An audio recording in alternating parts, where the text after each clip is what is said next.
So I'm going to take you back in time, 1400 years, to the city of Medina, Saudi Arabia, to a time when Prophet Muhammad was given the task of finding a solution to women in the city being attacked and molested.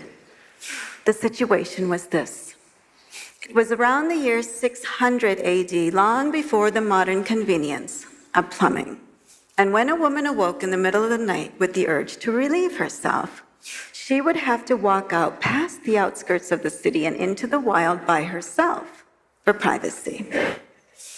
Believe it or not, a group of men actually began to see an opportunity in women's nightly treks and started to linger at the outskirts of the city, their identities hidden in the dark, watching. If a woman walked by and she happened to be wearing a jilbab, which was a garment like a coat, the men knew to leave her alone. A jilbab of centuries ago was a status symbol, like a Burberry trench or a Chanel jacket. It announced that the woman was free, and a free woman was protected by her clan. She would have no problem speaking out against the attacker and identifying him. But if the woman walking out at night wasn't wearing a jilbab, if she happened to be dressed a bit more freely, then the men knew she was a slave, and they attacked her. Concerned members of the community brought the situation to the Prophet, and like so many other social, political, and familial issues that Muhammad faced during his prophethood, he turned this particular matter over to God. And a verse was revealed for the Quran, the Muslim holy book.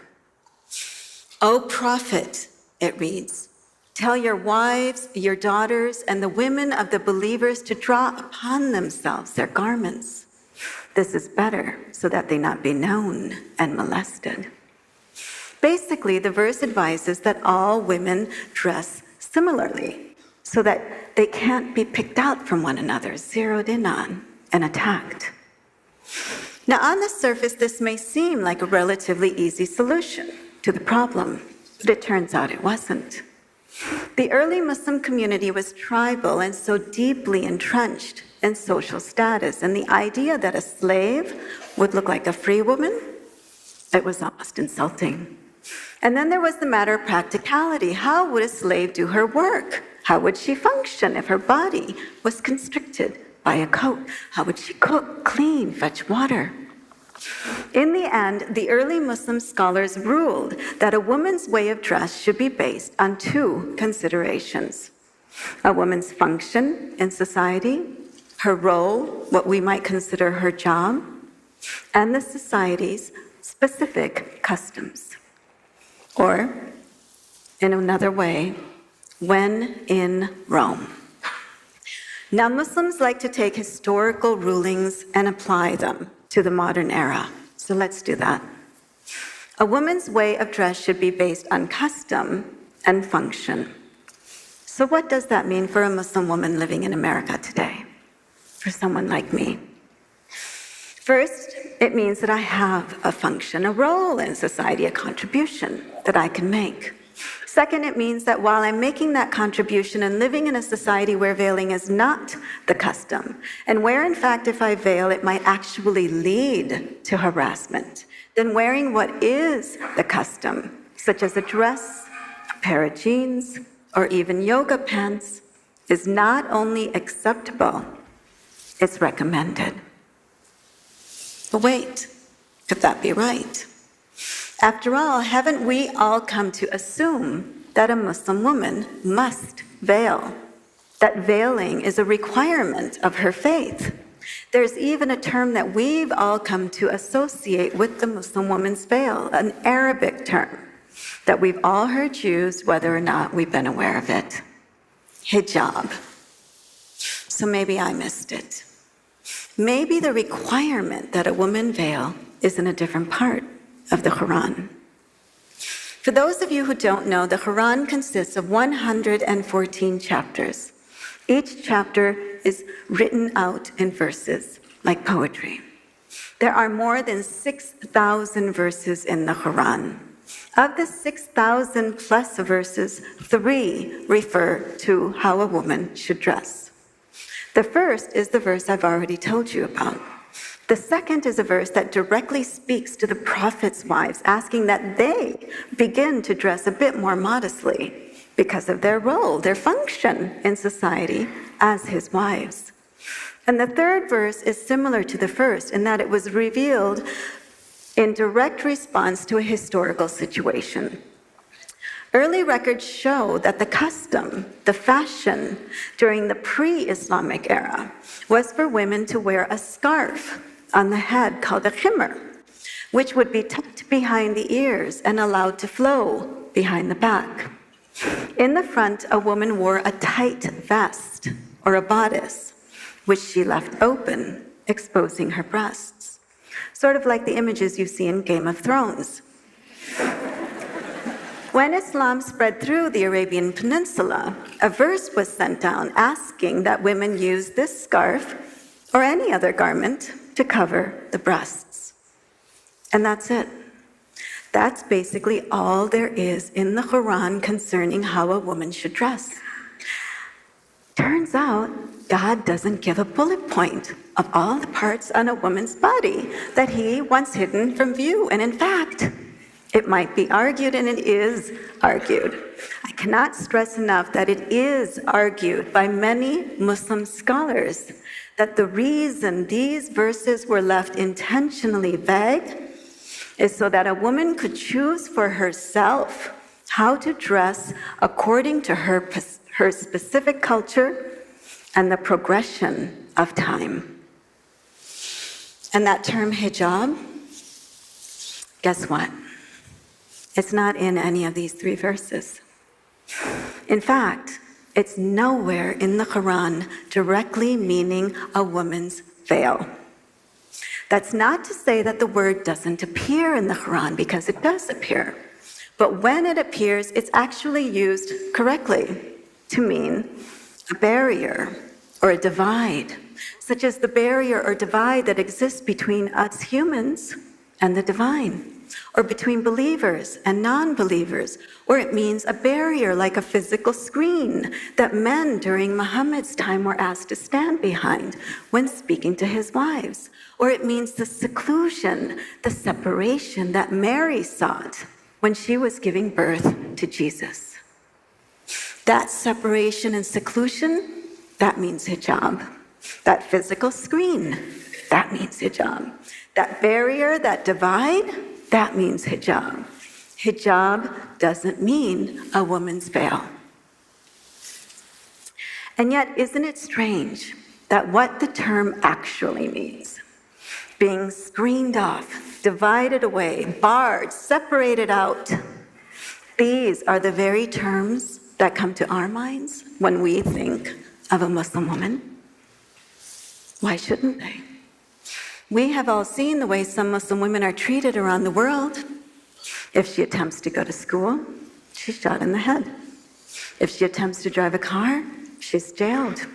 If she attempts to take part in the political uprisings happening in her own country to be heard, to be counted, she's publicly assaulted. Forget about hiding out in the dark at the outskirts of a city. Some men now feel comfortable enough to assault a woman on the sidewalk for the world to see. And they don't care to hide their identities. They're more interested in making international headlines. They're too busy making videos and uploading them onto YouTube, bragging about what they've done. Why don't they care to hide their crimes? They don't feel like they've committed any crimes. It's the women who've committed the crimes. It's the women who got these funny ideas in their heads, ideas that actually led them out of the house, led them into society, believing that they can make a contribution. And we all know honorable women, they stay at home. Honorable women stay invisible, just as it was the custom for honorable women to do during the Prophet's time. Is that true? 1,400 years ago is long before feminism. Were women locked away behind doors, screened off by veils? Well, it turns out that the Prophet's first wife was what we would define today as a CEO. She was a successful merchant whose caravan equaled the caravans of all the other traders put together. She essentially headed up a successful import-export company. When she hired Muhammad to work for her, she was so taken with his honesty that eventually she proposed. I'm not sure how many women feel comfortable proposing marriage to a man today. And Muhammad's second wife, she was no slacker either. She rode into battle on the back of a camel, which is equivalent to a woman riding into battle today inside of a Humvee or a tank. And what of the other women? Early records show that women demanded to be included in the Islamic revolution taking place around the Prophet. One woman became famous as a general when she led her army of men into battle and crushed a rebellion. Men and women freely associated with one another, exchanged gifts. It was custom for a woman to select her own husband and propose. And when things didn't work out, to initiate divorce. Women even loudly debated with the Prophet himself. Seems to me that if fundamentalists want to return current Muslim society to 600 AD, it might be a huge step forward. Progress.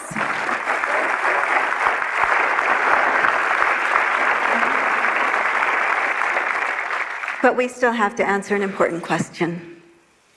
If not from Islamic history, and if not from the Quran, how is it that we, in the modern era, have come to associate Muslim women with hijab, with being separated out from society, secluded and isolated, barred from the most basic human rights?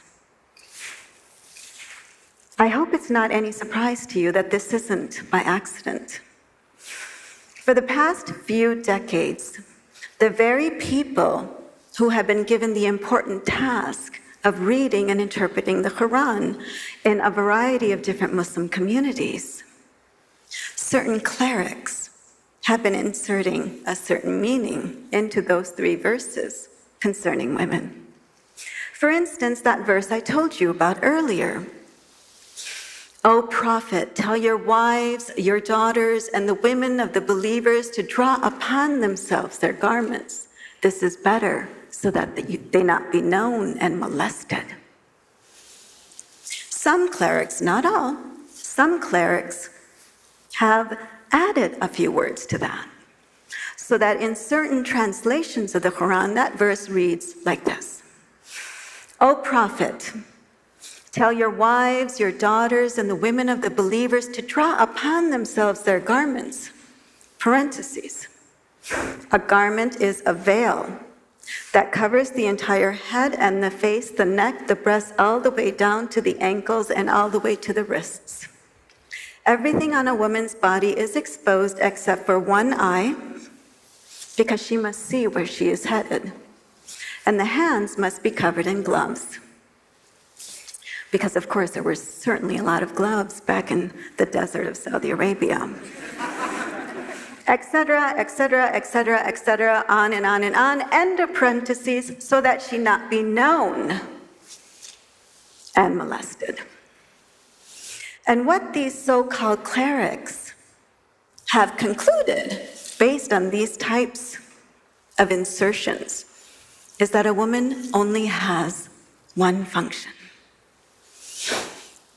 To understand what that function is, all you have to do is read some of the fatwas, or legal rulings, that these so-called clerics have actually gone ahead and issued. Let me give you a sampling. A woman need only finish elementary school before she gets married, which puts her what? At the ripe old age of 11, 12 years old.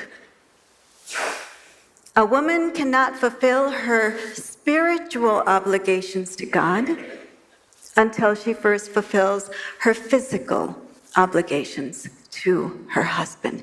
If he desires her while she sits on the mount of a camel, she should submit. Islam has forbidden a woman from wearing a bra because bras lift up and make a woman appear younger. And this is calculated deception. My personal favorite. If a man has an ulcer excreting pus from the top of his head to the bottom of his feet, and she licked it for him, she would still not fulfill what she owes him. What these and the many other rulings just like it concerning women boil down to is this: the best of women, the most honorable among them, is uneducated and so powerless, not very different from a slave. So she remains at home without complaint, without a bra, ready and available at all times to satisfy his every whim, even if it's to lick his entire body. Satisfying him whenever he calls, whether it's in his bed or on the mount of a camel. Does this sound like God's will to you? Does this sound like scripture? Or does this sound strangely, uncomfortably erotic, like the worst kind of misogynist fantasy?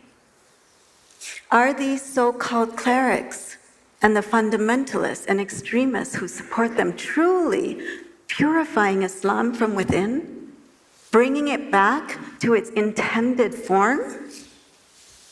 Or are these men no different from those men standing out in the dark at the outskirts of the city, eager to prey upon a woman? Thank you.